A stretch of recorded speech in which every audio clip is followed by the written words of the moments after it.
Hello and welcome back to my another tutorial. In this tutorial I am going to share with you how to enable wireless charging in your Samsung Galaxy S25 Ultra. We all know Samsung Galaxy S25 Ultra supported wireless charging sharing, and you might be want to give someone less charge their phone by using your phone. So how you can enable wireless charging? So for that you need to click in your Samsung Galaxy S25 Ultra settings section. After click over there, you need to scroll down and then you need to click here battery.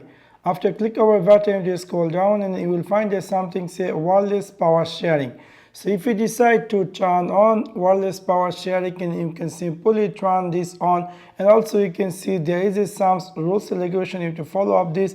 Put the center of your phone back to back with another device.